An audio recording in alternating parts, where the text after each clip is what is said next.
This is a review on the 2010 Kona Dog dual suspension bicycle. First impression, it's a light bike for the price and for the purpose. It's an all-mountain / cross-country design. First thing is Tora 302 front fork with flick lockout and preload and rebound down below. In the back, it is a Kona Fast Track 140mm travel rear shock, along with an interesting style frame tubing through here. WTB seat with Kona sign on it.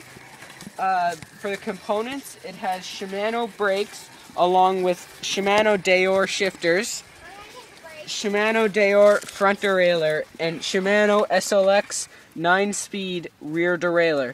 It has 3-ring full speed ahead alpha drive, power drive crankset in the front.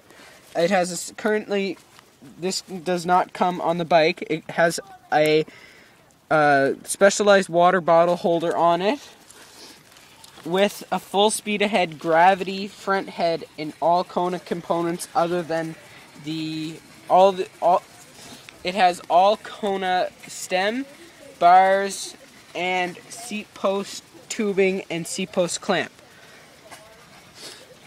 Tires.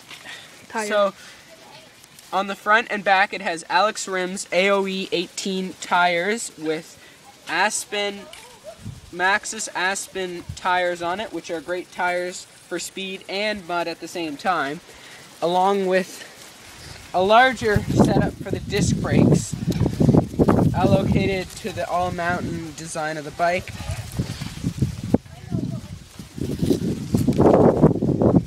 I can't figure out the name, and